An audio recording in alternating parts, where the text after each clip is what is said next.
আমার ভারতবর্ষের দিকে দেখেন, আপনি আমার পুরো ভারতবর্ষ ছাড়েন, আমার পশ্চিম বাংলার দিকে দেখেন, আমরা কত লাঞ্ছিত, ঘৃণিত, অপমানিত। আমাদের যেখানে সেখানে লাভ জিহাদের নামে, আবার কখনো গো রক্ষার নামে, আবার কখনো মিথ্যা চুরির অপরাধে এই মুসলমান যুবকদের, এই মুসলমান নিরপরাধ মানুষকে পিটিয়ে হত্যা করছে, ঠিক কিনা? আমরা তাবরেজ আনসারীর কথা বলিনি, আমরা আরো আমাদের মুসলমান ভাই যেগুলোকে কিছু কট্টরপন্থী মানুষ পিটিয়ে হত্যা করেছে তাদের কথা আমরা ভুলিনি। শুধু তাই নয়, এখন দেখেন এই যে কিছুদিন আগে মাত্র কয়েকদিনের ঘটনা, আমাদের মুর্শিদাবাদের একজন আমার ভাই জুয়েল রানা নামে ভাইকে উড়িষ্যাতে পিটিয়ে হিন্দুত্ববাদীরা হত্যা করলো, ঠিক কিনা? দেখেছেন তো আপনারা। তারপরে আরো একটা করুণ ঘটনা বলি আপনাকে, যে আমাদের পার্শ্ববর্তী রাজ্য বিহারে একটা ফারুক শেখ নামক একটা বয়স্ক, মোটামুটি ৪৫ বছর বয়স হবে, এরকম একজন দাড়িওয়ালা লোককে বাংলাদেশি সন্দেহ করে তার দাড়ি চিড়ে তাকে মেরেছে। শুধু তাই নয়, তার পুরো শরীরে পেট্রোল ঢেলে তাকে জ্বালিয়ে দেওয়ার হুমকি দিচ্ছিল, কিন্তু কিছুগুলো লোক তাকে বাঁচিয়ে নিয়েছে। এরকম আমার ভারতবর্ষে করছে। এটাই শুধু নয়, কালকের ঘটনা মহারাষ্ট্রে একটা পিন্টু শেখ নামে একটা ছেলেকে, মুর্শিদাবাদের ছেলেকে পিটিয়ে হত্যা করলো। কালকের ঘটনা আরেকটা ঘটনা বলছি, আপনার এই আমাদের পার্শ্ববর্তী রাজ্য ঝাড়খণ্ড বিহার, এই ঝাড়খণ্ড বিহারে একটা পাপ্পু আনসারি নামক একটা ছেলেকে গো রক্ষার নামে এরা পিটিয়ে হত্যা করেছে। কালকের ঘটনা। আপনি কোথায় আছে বলেন? যে গো রক্ষার নামে নিরপরাধ মুসলমানকে পিটিয়ে এই জঙ্গিবাদ, এই হিন্দুত্ববাদী কিছু কুলাঙ্গার যেরকম এই মুসলমানদের, নিরপরাধ মুসলমানকে পিটিয়ে মারছে রাজনৈতিক নামে, এরকম ঘটনা আরো দিন বা দিন ঘটে যাচ্ছে। যারা এই গোরক্ষার নামে এভাবে মারছে, আবার ওদের বাবারা ওই ওমান থেকে, বাইরের কান্ট্রি থেকে হালাল নামে সার্টিফিকেট নিয়ে আসে, ঠিক কিনা? তারা নিজের আস্থা, আমরা ওকে ঘৃণা করি না, আস্থা রাখছে, রাখুক। ওরা গরুকে মা বলছে, বলুক। কিন্তু এটা শুধু রাজনীতিক হিসাবে চলে আসছে কেন? বাইরে আমাদের কান্ট্রি, যতগুলি পৃথিবীতে কান্ট্রি রয়েছে, বিফ এক্সপার্টের সবচাইতে 2 নাম্বার বা 3 নম্বরে আছে আমাদের ভারতবর্ষ। আর সবচাইতে যে কোম্পানিগুলো খুলেছে কে? মুসলিম নামে, কারা জানেন? ওরাই। ওদেরকে জিজ্ঞেস করা হচ্ছে, আচ্ছা আপনারা যে এই গরুকে আপনি মা বলছেন, আবার আপনারা এই ভারতবর্ষ থেকে অন্য কান্ট্রিতে বিফ এক্সপোর্ট করছেন কেন? ওরা কি বলছে, যে না, যেগুলো জার্সি সেগুলো আমাদের মা নয়, যেগুলো দেশি গাই সেগুলো আমাদের মা। এরা শুধু হিন্দু মুসলমানকে এক অপরকে লাগিয়ে দিয়ে এরা রাজনৈতিক ফায়দা উঠাচ্ছে, এই ব্যতীত আর কিছুই নয়। এই জিনিসগুলো আগে দেখা যাচ্ছিল না, এখন এই কিছু মূর্খ মানুষদেরকে এরা এক অপরে দ্বন্দ্ব লাগিয়ে এরা নিজের রাজনৈতিক রুটি সেকছে, ঠিক কিনা? এগুলোর সন্দেহ আমাদের পড়তে হবে। আমি বলতে চাচ্ছি যে আমাদের মুসলমানদের করুণ অবস্থা, যেখানে সেখানে আমাদের পিটিয়ে মারছে, এর একটা সলিউশন দরকার, এর একটা কিছু উপায় দরকার। যেখানে সেখানে আমার যুবক ভাই, মুসলিম ভাই, আমার মুসলিম বৃদ্ধ বাবা কোথাও এভাবে হেনস্থা হচ্ছে কেন? এরকম ভাবে আমি সারা আমাদের ভারতবর্ষের সমস্ত মুসলমানদের বলতে চাই, এমন একটা আইন আনতে বাধ্য করুন সরকারকে, যে কোনো রাজ্যে যেন কোনো আমার মুসলিম ভাইকে এভাবে পিটিয়ে না মারে। এটা আমাদের করতে হবে। লিঞ্চিং যেন না হয়। আপনি ভারতবর্ষে কোনো এক জায়গায় দেখাতে পারবেন না যে কোনো একজন মুসলমান ভাই কোনো একজন অন্য ধর্মের লোককে এভাবে পিটিয়ে মেরেছে। আপনার আউট কান্ট্রিতে কি হচ্ছে ওটা দেখার নয়, ওখানকার খেসারত আমি ভারতবাসী হয়ে আমি দেব কেন? আউট কান্ট্রিতে কি হচ্ছে ওর জন্য আমরা নিন্দা জানিয়েছি, আমরা ধিক্কার জানিয়েছি, কিন্তু তুমি ওখানকার বদলা নিতে আমার এখানকার মুসলমানদের উপরে অত্যাচার চালাচ্ছ কেন? এটা তোমার কাছে উত্তর চাই। শ্রোতা মণ্ডলী, আমাদের এক হয়ে এমন একটা আইন সরকারকে নিয়ে আসতে বাধ্য করতে হবে, যে এরকম ভাবে আমার আর কোন মুসলমান ভাইকে যেন পিটি হত্যা না করতে পারে। আইন আছে, লিঞ্চিং এর আইন আছে, কিন্তু সেই আইনগুলো বাস্তবায়ন হয় না। একজন মুসলিমকে আপনি পিটিয়ে মারবেন, দুদিনে আপনাকে গ্রেফতার করে নিয়ে যাবে, দুদিন পরে আপনাকে জেল থেকে ওরাই ছাড়িয়ে নিয়ে আসবে, আর মালা বদল, গলায় মালা দিয়ে নিয়ে আসবে। দেখেছেন না? এরকমটাই হচ্ছে। যে মুসলিমদের মারতে পারলো সেই নেতা, সেই বড় নেতা, সেই টিকিট পাবে। ওই যে রাজস্থানে একজন শম্ভুলাল বলে আমাদের আফরাজুল ভাই, কালিয়াচকের আফরাজুল ভাইকে মেরেছিল, ও এখন বিজেপির বড় নেতা। এই যে কদিন আগে একটা প্যাটিস বিক্রেতাকে মারলো অন্যায় ভাবে একজন ল্যাংড়া, ওই ল্যাংড়া এখন বিরাট নেতা হয়ে যাবে কয়েকদিন পরে, দেখবেন। তো যে মুসলিমদেরকে মারতে পারবে সেই বড় নেতা হয়ে যাবে। তো এরকম একটা রাজনৈতিক খেলা চলছে। প্রিয় শ্রোতা মণ্ডলী, আমাদেরকে সজাগ সচেতন থাকতে হবে যে আমরা মুসলমান, আমরা এমন একটা, আমি এখানে উস্কানিমূলক ভাষণ দেই না প্রিয় শ্রোতা মণ্ডলী, এখানে মিডিয়া হচ্ছে, আর যারা শুনতে পাচ্ছেন বাইরের থেকে লোক, আমি কিন্তু উস্কানিমূলক ভাষণ দিতে চাচ্ছি না। আমি যেটা বলতে চাচ্ছি যে আমাদের পিঠ দেওয়ালে ঠেকে গিয়েছে। মান কি এবং মুমিন কারা? আমাদের সবার মুমিন হওয়া প্রয়োজন আছে না নাই? কথা বলবেন, আমার সাথে কথা বলতে হবে। আমি কথা জিজ্ঞেস করলে প্রশ্নের উত্তর আপনারা দিবেন ইনশাআল্লাহ। তো আমাদের মুমিন হওয়া প্রয়োজন আছে না নাই? আমাদের ভিতরে ঈমান ধারণ করার দরকার আছে না নাই? তাহলে শুনেন, একটা একটা করে কথাগুলো কান দিয়ে শুনবেন, কানগুলোকে খরগোশের কানের মতো খাড়া করে রাখেন, যাতে একটাও কথা মিস না হয়। আসেন, আমরা প্রথমে জেনে নেব যে ঈমান কি। ঈমান এটা হচ্ছে আরবি শব্দ, এর অর্থ হচ্ছে বিশ্বাস স্থাপন করা। কি বললাম?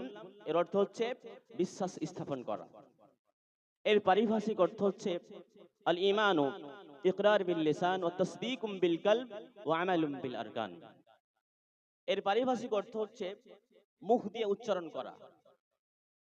আমরা যে জিনিসের প্রতি ঈমান আনবো ওটাকে মুখ দিয়ে আমাদের উচ্চারণ করতে হবে। সেই জিনিসটা কি যেটা আমাদের মুখ দিয়ে উচ্চারণ করতে হবে? আমার সাথে সবাই বলবেন, আশহাদু আল্লা ইলাহা ইল্লাল্লাহ ওয়া আশহাদু আন্না মুহাম্মাদার রাসূলুল্লাহ।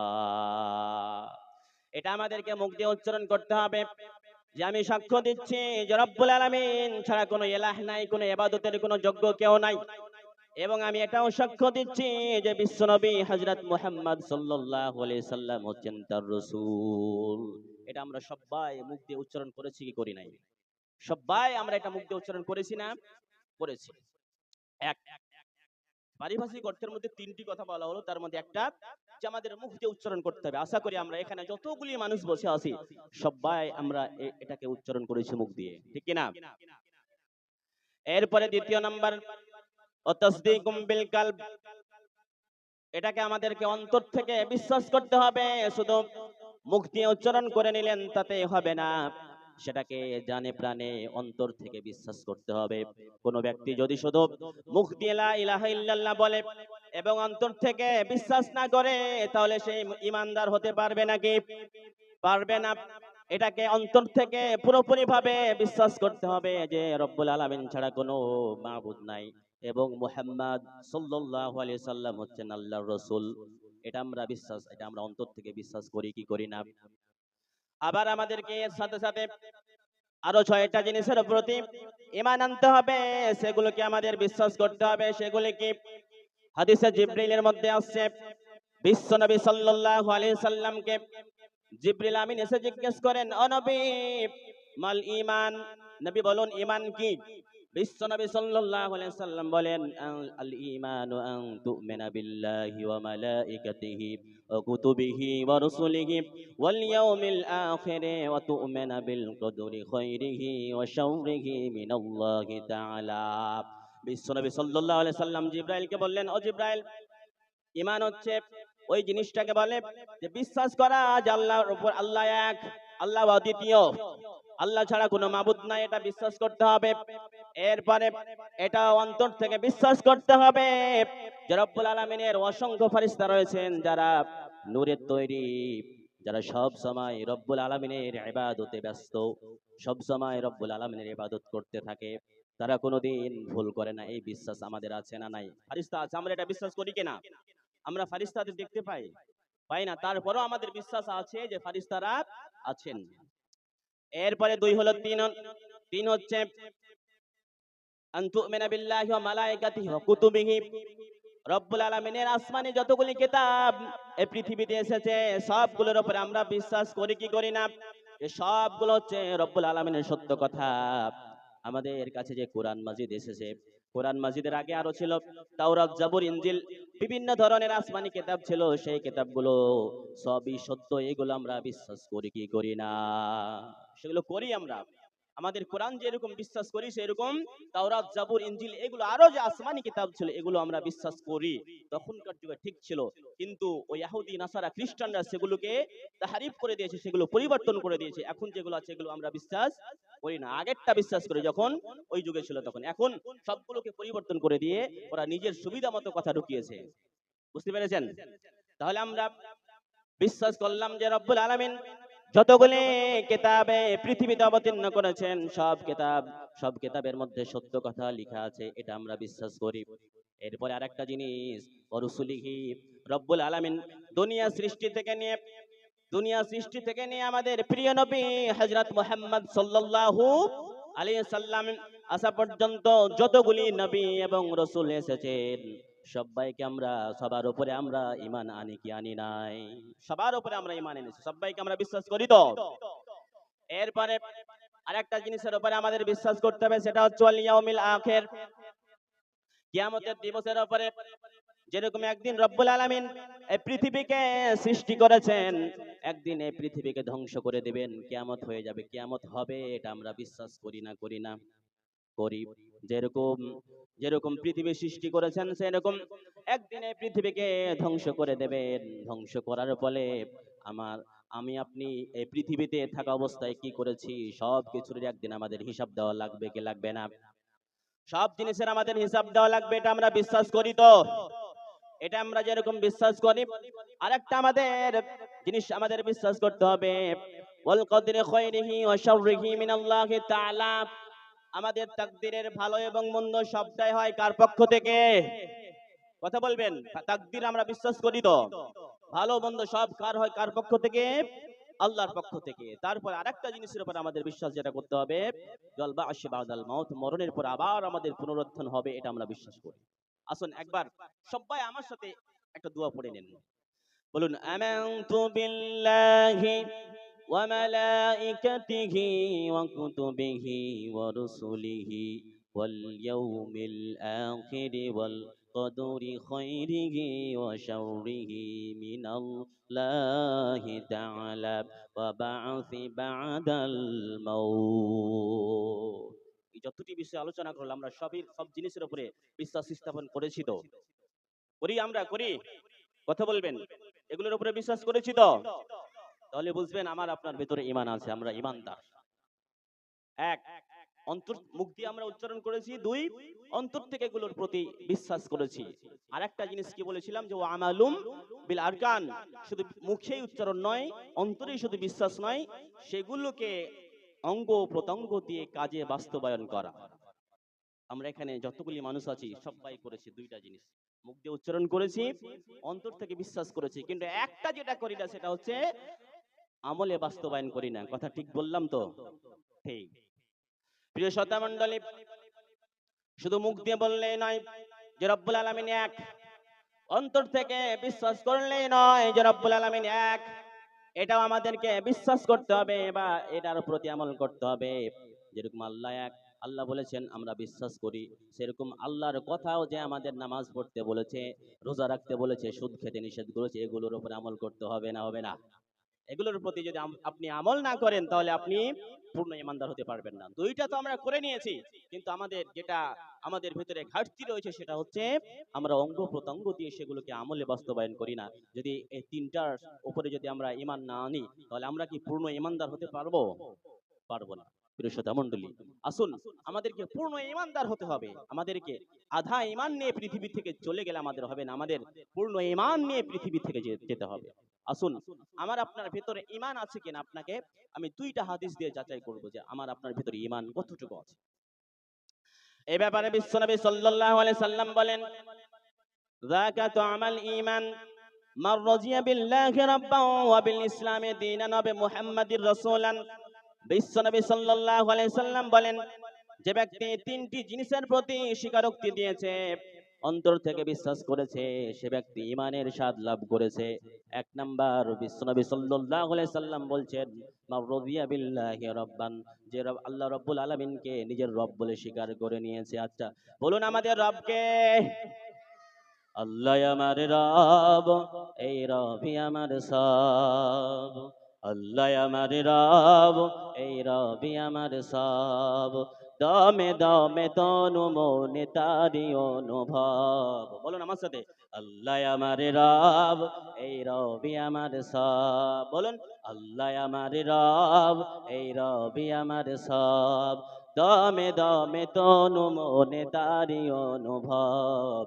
আল্লাহ আমার রব, এই রবি আমার সব, তোমার দুনিয়াতে আমি যেদিকে তাকাই, অথই নিয়ামতে ডুবে আছি সবাই। তোমার দুনিয়াতে আমি যেদিকে তাকাই, অথই নিয়ামতে ডুবে আছি সবাই। পাক পাখালির গানে শুনি তসবি কলরব, তসবি কলরব। বলুন, আল্লাহ আমার রব, এই রবি আমার সব। বলবেন সবাই মনে মনে বলবেন, একটু গুনগুন করে, আল্লাহ আমার রব, এই রবি আমার সব, আল্লাহ আমার রব, এই রবি আমার সব। তাহলে বলুন আমাদের রবকে আল্লাহ। এরপরে বিশ্বনবী সাল্লাল্লাহু আলাইহি সাল্লাম বলছেন যে ইসলাম ধর্মকে নিজের দিন বলে স্বীকার করে নিয়েছে। আচ্ছা বলুন আমাদের দিন কি? তারপরে বলছেন মুহাম্মদ সাল্লাল্লাহু আলাইহি সাল্লামকে নিজের রাসূল বলে স্বীকার করে নিয়েছে। এই তিনটা জিনিস যে স্বীকার করে নিয়েছে সে ঈমানের স্বাদ লাভ করে নিয়েছে। তাহলে এই তিনটি কথা এই হাদিসের মধ্যে বলা হলো।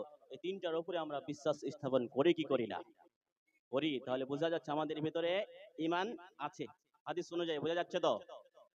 এরপর আরেকটা হাদিস শুনেন।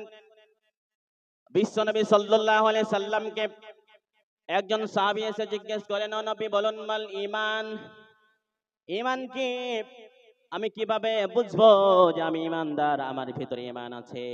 আমি কখন বুঝতে পারবো যে আমার ভিতরে ঈমান আছে? বিশ্বনবী সাল্লাল্লাহু আলাইহি সাল্লাম উত্তর দিলেন, ও সাহাবী শোনো, ইজা সাররাতকা হাসানাতুকা ওয়া ইজা সাআতকা সাইয়্যাতুকা। ও সাহাবী শোনো, যখন তোমাকে ভালো কাজ তোমাকে আনন্দ দেবে আর মন্দ কাজ তোমাকে পীড়া দেবে, যখন তোমাকে মন্দ কাজ তোমাকে অনুশোচনায় ফেলবে, তখন তুমি ভাববা যে তুমি মুমিন। হাদিস হলো, বিশ্বনবী সাল্লাল্লাহু আলাইহি সাল্লাম বললেন, যখন ভালো কাজ তোমাকে আনন্দ দেবে আর মন্দ কাজ তোমাকে পীড়া দেবে, মানে তোমাকে অনুশোচনায় ফেলবে, তখন ভাবো তুমি মুমিন।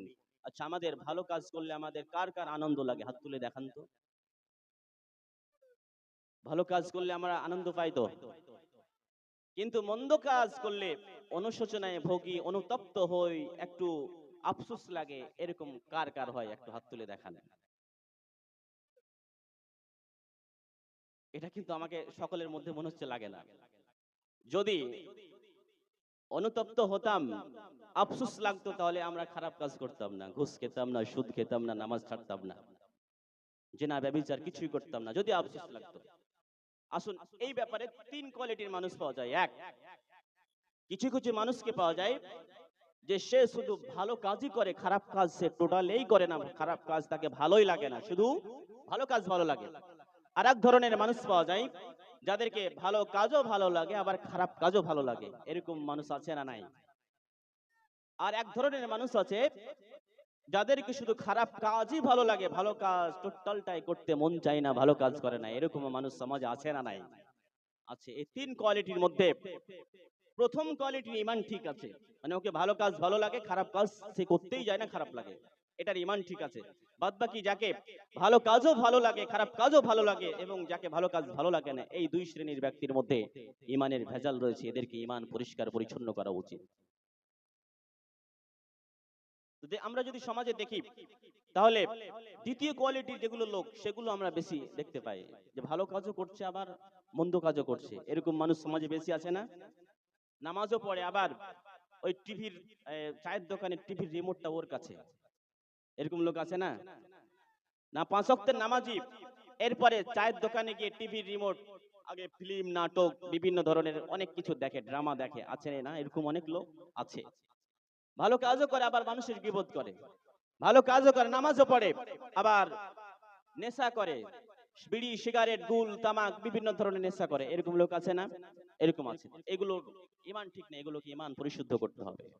তো আসুন, আমাদেরকে ঈমান পরিশুদ্ধ করতে হবে, ঈমানকে পরিপূর্ণ করতে হবে। ইমান আধা ইমান নিয়ে আমরা এই পৃথিবী থেকে চলে গেলে আমাদের পরকালে আমরা মুক্তি পাবো না। আমাদের ইমান পরিপূর্ণ করতে হবে। আমি আপনি যদি নিজের সুবিধা মতো ইসলামের মধ্যে যেগুলো কাজ আমাকে ভালো লাগে, যেগুলো কাজ সহজ আমার জন্য সেগুলো করি, আর যেগুলো কঠিন কাজ, যেগুলো মানতে আমি পারবো না সেগুলো মানবো না, এরকম যদি করেন তাহলে এতে পূর্ণ ইমানদার হওয়া যাবে না। এই ব্যাপারে রব্বুল আলামিন কালামুল্লাহ মাজিদের মধ্যে বলেন, আফাতুমিনুনা বিবাদিল কিতাবি ওয়া তাকফুরুনা বিবাদ। রব্বুল আলামিন বলেন, ও গোলাম, তুমি কি আমার বিধানের মধ্যে কিছুগুলিকে মানবা এবং কিছুগুলিকে মানবা না? এমনটা নাকি? না, এমনটা নয়। কোন ব্যক্তি যদি এমনটা করে, তার কাছে যেটা ভালো লাগে, তার কাছে যেটা সহজ লাগে সেটা মানে, আর যেটা তার কাছে কঠিন, যেটা সে মানতে পারে না সেটা মানে না, এরকম কোন মানুষ যদি করে, রব্বুল আলামিন এর জন্য দুনিয়াতে এবং পরকালে কঠিন আযাবের আল্লাহ রাব্বুল আলামিন সতর্ক করেছেন। আল্লাহ বলছেন, ফামা জাযাউ মান ইয়াফআলু যালিকা মিনকুম ইল্লা খিজুন ফিল হায়াতিদ দুনিয়া ওয়া ইয়াউমাল কিয়ামাতি ইউরাদ্দুনা ইলা আশাদ্দিল আযাব। কোন ব্যক্তি যদি ইসলামের কোন বিধানকে মানলো আর কোন বিধানকে মানলো না, এরকমটা যদি করে, রব্বুল আলামিন তার জন্য এই দুনিয়াতে লাঞ্ছনার আযাব রেখেছেন। এই পৃথিবীতে সে লাঞ্ছিত, অপমানিত, ঘৃণিত হবে, আর কিয়ামতের দিন পরকালে তার জন্য রয়েছে কঠিন আযাব। কি বললেন? এখানে দুইটি আযাবের কথা বললেন, যে যারা এরকম করবে, ইসলামের মধ্যে কিছুগুলিকে মানবে এবং কিছুগুলিকে মানবে না, তার জন্য এই দুনিয়াতে আযাব হচ্ছে সে লাঞ্ছিত, অপমানিত, ঘৃণিত হবে, আর পরকালে তার জন্য রয়েছে কঠিন আযাব। আচ্ছা বলুন, আজকে আমাদের মুসলিম জাতির মতো পৃথিবীতে এত ঘৃণিত, এত লাঞ্ছিত, অপমানিত কোন জাতি আর আছে? এই কথা বলবেন। আমাদের মতো লাঞ্ছিত, অপমানিত, ঘৃণিত, আমাদেরকে যেখানে সেখানে আমরা অপদস্থ হয়ে যেখানে সেখানে লাঞ্ছিত, বঞ্চিত হয়, এরকম আর পৃথিবীর কোন জাতি হয় না। আপনি চারিদিকে চেয়ে দেখেন, ফিলিস্তিনের দেখে দেখেন, নেপাল এখন নতুন করে শুরু হয়েছে, নেপাল, আরো অনেক কান্ট্রি রয়েছে যেগুলোতে আমাদের মুসলমান যেখানে সেখানে লাথি খাচ্ছে। আরে আপনি আউট কান্ট্রি ছাড়েন, আমার ভারতবর্ষের দিকে দেখেন একবার। আমি কি কথা বাড়িয়ে বলছি? আমার ভারতবর্ষের দিকে দেখেন। আপনি আমার পুরো ভারতবর্ষ ছাড়েন, আমার পশ্চিম বাংলার দিকে দেখেন, আমরা কত লাঞ্ছিত, ঘৃণিত, অপমানিত। আমাদের যেখানে সেখানে লাভ জিহাদের নামে, আবার কখনো গো রক্ষার নামে, আবার কখনো মিথ্যা চুরির অপরাধে এই মুসলমান যুবকদের, এই মুসলমান নিরপরাধ মানুষকে পিটিয়ে হত্যা করছে, ঠিক কিনা? আমরা তাবরেজ আনসারীর কথা বলিনি, আমরা আরো আমাদের মুসলমান ভাই যেগুলোকে কিছু কট্টরপন্থী মানুষ পিটিয়ে হত্যা করেছে তাদের কথা আমরা ভুলিনি। শুধু তাই নয়, এখন দেখেন, এই যে কিছুদিন আগে, মাত্র কয়েকদিনের ঘটনা, আমাদের মুর্শিদাবাদের একজন আমার ভাই জুয়েল রানা নামে ভাইকে উড়িষ্যাতে পিটিয়ে হিন্দুত্ববাদীরা হত্যা করলো, ঠিক কিনা? দেখেছেন তো আপনারা? তারপরে আরো একটা করুণ ঘটনা বলি আপনাকে, যে আমাদের পার্শ্ববর্তী রাজ্য বিহারে একটা ফারুক শেখ নামক একটা বয়স্ক, মোটামুটি 45 বছর বয়স হবে, এরকম একজন দাড়িওয়ালা লোককে বাংলাদেশি সন্দেহ করে তার দাড়ি চিড়ে তাকে মেরেছে। শুধু তাই নয়, তার পুরো শরীরে পেট্রোল ঢেলে তাকে জ্বালিয়ে দেওয়ার হুমকি দিচ্ছিল, কিন্তু কিছুগুলো লোক তাকে বাঁচিয়ে নিয়েছে। এরকম আমার ভারতবর্ষে ঘটছে। এটাই শুধু নয়, কালকের ঘটনা, মহারাষ্ট্রে একটা পিন্টু শেখ নামে একটা ছেলেকে, মুর্শিদাবাদের ছেলেকে পিটিয়ে হত্যা করলো। কালকের ঘটনা আরেকটা ঘটনা বলছি, আপনার এই আমাদের পার্শ্ববর্তী রাজ্য ঝাড়খণ্ড, বিহার, এই ঝাড়খণ্ড বিহারে একটা পাপ্পু আনসারি নামক একটা ছেলেকে গো রক্ষার নামে এরা পিটিয়ে হত্যা করেছে। কালকের ঘটনা। আমি আপনি কোথায় আছে বলেন? যে গো রক্ষার নামে নিরপরাধ মুসলমানকে পিটিয়ে এই জঙ্গিবাদ, এই হিন্দুত্ববাদী কিছু কুলাঙ্গার যেরকম এই মুসলমানদের, নিরপরাধ মুসলমানকে পিটিয়ে মারছে রাজনৈতিক নামে, এরকম ঘটনা আরো দিন বা দিন ঘটে যাচ্ছে। যারা এই গোরক্ষার নামে এভাবে মারছে, আবার ওদের বাবারা ওই ওমান থেকে, বাইরের কান্ট্রি থেকে হালাল নামে সার্টিফিকেট নিয়ে আসে, ঠিক কিনা? তারা নিজের আস্থা, আমরা ওকে ঘৃণা করি না, আস্থা রাখছে, রাখুক। ওরা গরুকে মা বলছে বলুক, কিন্তু এটা শুধু রাজনীতিক হিসাবে চলে আসছে কেন? বাইরে আমাদের কান্ট্রি, যতগুলি পৃথিবীতে কান্ট্রি রয়েছে, বিফ এক্সপার্টের সবচাইতে 2 নাম্বার বা 3 নম্বরে আছে আমাদের ভারতবর্ষ। আর সবচাইতে যে কোম্পানিগুলো খুলেছে কে? মুসলিম নামে, কারা জানেন? ওরাই। ওদেরকে জিজ্ঞেস করা হচ্ছে যে আচ্ছা, আপনারা যে এই গরুকে আপনি মা বলছেন, আবার আপনারা এই ভারতবর্ষ থেকে অন্য কান্ট্রিতে বিফ এক্সপোর্ট করছেন কেন? ওরা কি বলছে যে না, যেগুলো জার্সি সেগুলো আমাদের মা নয়, যেগুলো দেশি গাই সেগুলো আমাদের মা। এরা শুধু হিন্দু মুসলমানকে এক অপরকে লাগিয়ে দিয়ে এরা রাজনৈতিক ফায়দা উঠাচ্ছে, এই ব্যতীত আর কিছু নয়। এই জিনিসগুলো আগে দেখা যাচ্ছিল না, এখন এই কিছু মূর্খ মানুষদেরকে এরা এক অপরে দ্বন্দ্ব লাগিয়ে এরা নিজের রাজনৈতিক রুটি সেকছে, ঠিক কিনা? এগুলোর ফান্দে আমাদের পড়তে হবে না। আমি বলতে চাচ্ছি যে আমাদের মুসলমানদের করুণ অবস্থা, যেখানে সেখানে আমাদের পিটিয়ে মারছে, এর একটা সলিউশন দরকার, এর একটা কিছু উপায় দরকার। যেখানে সেখানে আমার যুবক ভাই, মুসলিম ভাই, আমার মুসলিম বৃদ্ধ বাবা কোথাও এভাবে হেনস্থা হচ্ছে কেন? এরকম ভাবে আমি সারা আমাদের ভারতবর্ষের সমস্ত মুসলমানদের বলতে চাই, এমন একটা আইন আনতে বাধ্য করুন সরকারকে, যে কোনো রাজ্যে যেন কোনো আমার মুসলিম ভাইকে এভাবে পিটিয়ে না মারে। এটা আমাদের করতে হবে। লিঞ্চিং যেন না হয়। আপনি ভারতবর্ষে কোনো এক জায়গায় দেখাতে পারবেন না যে কোনো একজন মুসলমান ভাই কোনো একজন অন্য ধর্মের লোককে এভাবে পিটিয়ে মেরেছে। আপনার আউট কান্ট্রিতে কি হচ্ছে ওটা দেখার নয়, ওখানকার খেসারত আমি ভারতবাসী হয়ে আমি দেবো কেন? আউট কান্ট্রিতে কি হচ্ছে ওর জন্য আমরা নিন্দা জানিয়েছি, আমরা ধিক্কার জানিয়েছি, কিন্তু তুমি ওখানকার বদলা নিতে আমার এখানকার মুসলমানদের উপরে অত্যাচার চালাচ্ছ কেন? এটা আমার তোমার কাছে উত্তর চাই। শ্রোতা মণ্ডলী, আমাদের এক হয়ে এমন একটা আইন সরকারকে নিয়ে আসতে বাধ্য করতে হবে যে এরকম ভাবে আমার আর কোন মুসলমান ভাইকে জন্য পিটি হত্যা না করতে পারে। আইন আছে, লিঞ্চিং এর আইন আছে, কিন্তু সেই আইনগুলো বাস্তবায়ন হয় না। একজন মুসলিমকে আপনি পিটিয়ে মারবেন, দুদিনে আপনাকে গ্রেফতার করে নিয়ে যাবে, দুদিন পরে আপনাকে জেল থেকে ওরাই ছাড়িয়ে নিয়ে আসবে, আর মালা বদল গলায় মালা দিয়ে নিয়ে আসবে। দেখেছেন না? এরকমটাই হচ্ছে। যে মুসলিমদের মারতে পারলো সেই নেতা, সেই বড় নেতা, সেই টিকিট পাবে। ওই যে রাজস্থানে একজন শম্ভুলাল বলে আমাদের আফরাজুল ভাই, কালিয়াচকের আফরাজুল ভাইকে মেরেছিল, ও এখন বিজেপির বড় নেতা। এই যে কদিন আগে একটা প্যাটিস বিক্রেতাকে মারলো অন্যায় ভাবে একজন ল্যাংড়া, ওই ল্যাংড়া এখন বিরাট নেতা হয়ে যাবে কদিন পরে দেখবেন। তো যে মুসলিমদেরকে মারতে পারবে সেই বড় নেতা হয়ে যাবে। এরকম একটা রাজনৈতিক খেলা চলছে। প্রিয় শ্রোতা মণ্ডলী, আমাদেরকে সজাগ সচেতন থাকতে হবে যে আমরা মুসলমান, আমরা এমন একটা, আমি এখানে উস্কানিমূলক ভাষণ দেই না প্রিয় শ্রোতা মণ্ডলী, এখানে মিডিয়া হচ্ছে, আর যারা শুনতে পাচ্ছেন বাইরের থেকে লোক, আমি কিন্তু উস্কানিমূলক ভাষণ দিতে চাচ্ছি না। আমি যেটা বলতে চাচ্ছি যে আমাদের পিঠ দেওয়ালে ঠেকে গিয়েছে, আমাদের পিঠ দেওয়ালে থেকে গিয়েছে।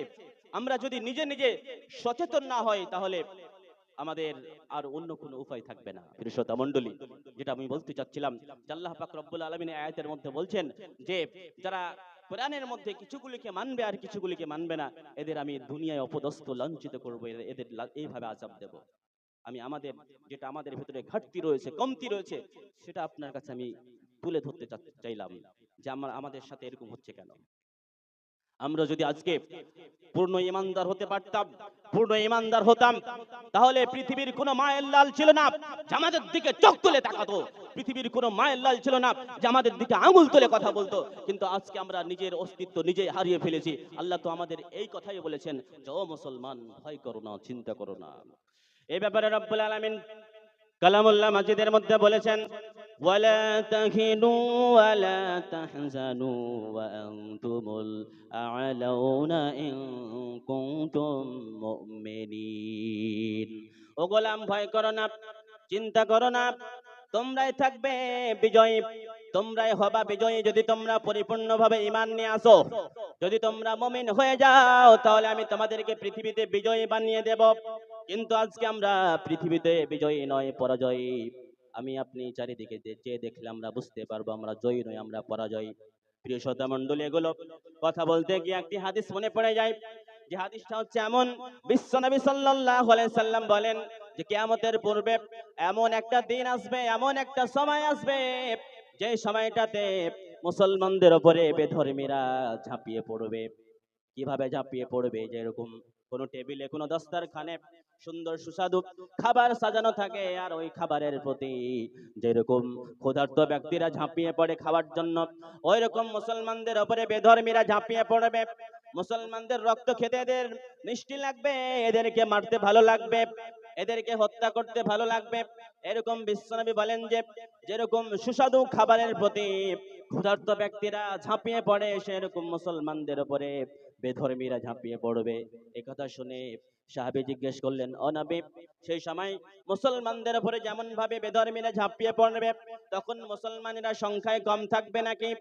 বিশ্বনবী সাল্লাল্লাহু আলাইহি সাল্লাম বলেন, ও সাহাবী শোনো, সেই সময় মুসলমানদের সংখ্যা কম থাকবে না, অনেক বেশি। আচ্ছা বলুন, আগের তুলনায় মুসলমানদের সংখ্যা কম না বেশি?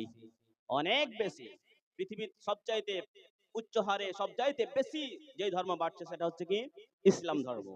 মানে এখন 2 নম্বরে আছে সরকারি ডাটা অনুযায়ী, কিন্তু মনে হচ্ছে 1 নম্বরে চলে গেছে। খ্রিস্টানরা বেশি, তারপরে ইসলাম। কিছুদিনের মধ্যে এমনটা সময় একটা আসবে যে সরকারি ডাটা দেখাতে বাধ্য হবে যে ইসলাম ধর্ম অনুসারী বেশি হয়ে গেছে। তো বিশ্বনবী সাল্লাল্লাহু আলাইহি সাল্লাম বলেন না, সেই সময় মুসলমানদের সংখ্যা কম থাকবে না, মুসলমানদের সংখ্যা অনেক বেশি থাকবে। কিন্তু মুসলমানদের শক্তি হবে সমুদ্রে ভেসে আসা ফেনার মতো, সমুদ্রে ভেসে আসা খড়গোটার মতো। তাদের শক্তি নিমেষে শেষ হয়ে যাবে, শক্তি থাকবে না। শক্তি থাকা সত্ত্বেও কিছুই করতে পারবে না। এরকম একটা কথা বললেন। তারপরে বললেন যে মুসলমানদেরকে নিয়ে বেধর্মীদের অন্তরে যে একটা ভয় থাকে, সেই সময়ের কথা বলছেন যে এখন যে বেধর্মীদের আমাদেরকে নিয়ে মুসলমানদেরকে নিয়ে ভয় আছে, সেই ভয়টা সেই সময় উঠে যাবে, আর মুসলমান জাতিকে দেখে কেউ ভয় করবে না, মুসলমানদেরকে দেখে আর কেউ ভয় পাবে না। তারপরে বিশ্বনবী সাল্লাল্লাহু আলাইহি সাল্লাম বলছেন, ও সাহাবী শোনো, আরেকটা জিনিস মুসলমানদের মধ্যে হবে, যেদের ভেতরে ওয়াহান পয়দা হয়ে যাবে। ওয়াহান পয়দা হয়ে যাবে। সাহাবীরা জিজ্ঞেস করলেন, হুজুর ওয়াহান কি? ওয়াহান কি জিনিস বুঝতে পারলাম না। বিশ্বনবী সাল্লাল্লাহু আলাইহি সাল্লাম বললেন, ও সাহাবী শোনো, ওয়াহান হচ্ছে হুব্বুদ দুনিয়া ওয়া কিরাহিয়াতুল মাউত, দুনিয়ার ভালোবাসা। মানুষ মুসলমানেরা সেই সময় দুনিয়ার ভালোবাসায় পড়ে যাবে, শুধু দুনিয়া দুনিয়া করে মরবে, দুনিয়াকে প্রাধান্য দেবে, আখিরাতকে বলে ভুলে যাবে, আর আখিরাতকে প্রাধান্য দেবে না। দুনিয়ার পিছে মত্ত হয়ে যাবে, নামাজ রোজা সব ছেড়ে দেবে, শুধু দুনিয়ায় নিয়ে ব্যস্ত থাকবে। আর একটা জিনিস কি বললেন, যে কিরাহিয়াতুল মাউত, মরণকে অপছন্দ করবে, মরতে চাইবে না। সে সব সময় কি করবে, তারা মনে ভাববে যে হক কথা বলতে গেলে আমার মরণ হয়ে যাবে, কেউ আমাকে মেরে দেবে, আমার নামে থানা হবে, কেস হবে। আমি অন্যায় দেখার পরেও চুপ থাকবে, কোনো মুসলমান কথা বলবে না, কারণ সে মনে মনে ভাববে যে এই অন্যায়ের প্রতিবাদ করতে গেলে আমাকে গুলি করে মেরে দেবে। এরকম মুসলমানরা সে সময় ভাববে। কিন্তু আচ্ছা বলুন তো, মুসলমানেরা কি গুলিকে ভয় পায়? না, মুসলমানেরা কোনো বুলেট কোনো বোমা কিছুইকে ভয় পায় না। মুসলমান এটাই জানে যে নিজের দিনকে রক্ষা করতে গিয়ে যদি এ দুনিয়ায় শহীদ হয়ে যায়, তাহলে সাথে সাথে আমাদের জন্য কি রয়েছে? জান্নাত। আমরা সবাই জান্নাত চাই তো? আমাদের সবার জান্নাত লাগে। প্রিয় শ্রোতা মণ্ডলী, বিশ্বনবী সাল্লাল্লাহু আলাইহি সাল্লাম এই কথাই বললেন যে দুনিয়ার মানুষ সে সময় মুসলমানেরা দুনিয়ার ভালোবাসায় পড়ে যাবে এবং মরণকে অপছন্দ করবে, ফলে মুসলমানদের এই অবস্থা হবে। প্রিয় শ্রোতা মণ্ডলী, এই হাদিস দ্বারা আমি আপনাদের বোঝাতে চাইলাম যে আমাদের অবস্থা এখন কি পর্যায়ে আছে। আমাদের অবস্থা আমাদের নিজেদের কারণে এরকম হয়েছে। কারণ বিশ্বনবী রব্বুল আলামিন কালামুল্লাহর মাজিদের মধ্যে বহু জায়গায় বলেছেন, ও দুনিয়ার গোলাম শোনো, তোমাদের উপরে যতগুলো বিপদ আপদ আছে সব তোমাদের হাতের কামাই। তোমরা যে গুনাহ করছো, সেই গুনার বদৌলতে তোমাদের প্রতি তোমাদের উপরে এগুলো সব আযাব আসছে। তো আমাদের সতর্ক হতে হবে। আমরা গুনাহ ছেড়ে দেব, গুনাহ কম করব, আমাদের ঈমানকে কমপ্লিট করব, ঈমান পুরা করব। ঈমান যদি আমরা পরিপূর্ণ করি, তাহলে আমাদের আর কোনো ভয় থাকবে না। আমাদের ঈমান কমপ্লিট করতে হবে, ঈমান পরিপূর্ণ করতে হবে। আমরা ঈমান পরিপূর্ণ করব, শুধু ঈমানটাকে পরিপূর্ণ করলে হবে না, ঈমানটাকে নির্ভেজাল রাখতে হবে। ঈমানটার সাথে শিরককে মেশানো যাবে না। অনেকে আমরা নিজেকে ঈমানদার দাবি করে আবার শিরিক করে, আছে না নাই? অনেকে আছে, আমি জানি না এই এলাকার মধ্যে কি জানি, তবে আমি বলতে যাব না, বলতে গেলে হয়তো কোনো বিবাদ হতে পারে, আমি বলবো না। অনেকে আমরা শিরিক করি কেন আপনারা বুঝে নেন, যদি ওরকম কেউ থাকেন তাহলে। তো ঈমানটা পরিপূর্ণ করলে হবে না, ঈমানটাকে নির্ভেজাল রাখতে হবে, ঈমানের সাথে শিরক মেশানো যাবে না। শিরিক একটা আলাদা জিনিস আর ঈমান আলাদা জিনিস। যেখানে ঈমান থাকবে সেখানে শিরিক থাকবে না, আর যেখানে শিরিক থাকবে সেখানে ঈমান থাকতে পারে না। যেরকম তেলে আর জলে এক হয় না, সেরকম শিরিক আর ঈমান কোনোদিন এক হতে পারে না। তো শিরিক থেকে আমাদের বাঁচতে হবে। এই জন্য রব্বুল আলামিন কালামুল্লাহ মাজিদের মধ্যে বলেন, ওয়াল্লাযীনা আমানু ওয়া লাম ইয়ালবিসু ঈমানাহুম বিযুলমিন উলাইকা লাহুমুল আমনু ওয়া হুম মুহতাদুন। আল্লাহু আকবার। রব্বুল আলামিন বলেন, যারা ঈমান আনলো এবং নিজের ঈমানটাকে নির্ভেজাল রাখলো, জুলুম থেকে, জুলমি নাই শিরকিন, শিরিক থেকে নির্ভেজাল রাখলো, ঈমানের সাথে শিরিককে মেশালো না, রব্বুল আলামিন এদের কথা বলছেন, এরা হচ্ছে উলাইকা লাহুমুল আমন, এরা হচ্ছে নিরাপত্তার অধিকারী। যারা ঈমানটাকে পরিপূর্ণ করবে এবং ঈমানটাকে শিরিক থেকে বাঁচাবে, এদেরকে রব্বুল আলামিন নিরাপত্তা দেবেন, এদেরকে নিরাপত্তা দিবেন। তারপরে বলছেন ওয়াল্লাযীনা হুম মুহতাদুন, এবং এরাই হচ্ছে হেদায়েত প্রাপ্ত, এরাই হেদায়েতের পথে রয়েছে। আমাদের ভেতরে যদি শিরিক, ঈমানের ভেতরে আমরা যদি শিরিক ঢুকিয়ে দিই, তাহলে আমার ঈমান পরিপূর্ণ হলো না, আমি পূর্ণ ঈমানদার হতে পারবো না। প্রিয় শ্রোতা মণ্ডলী, এরকম জিনিস আমাদের ঈমান পরিপূর্ণ করতে হবে, এবং ঈমানটাকে নির্ভেজাল রাখলে রব্বুল আলামিন আমাদেরকে একথাই বলেছেন যে তোমরা এই পৃথিবীতে জয়ী থাকবা, তোমরা বিজয়ী হবে, তোমরা পরাজয় হবা না, তোমরাই হবে মুমিন, পূর্ণ মুমিন। আমাদের মুমিন হওয়া লাগবে তো।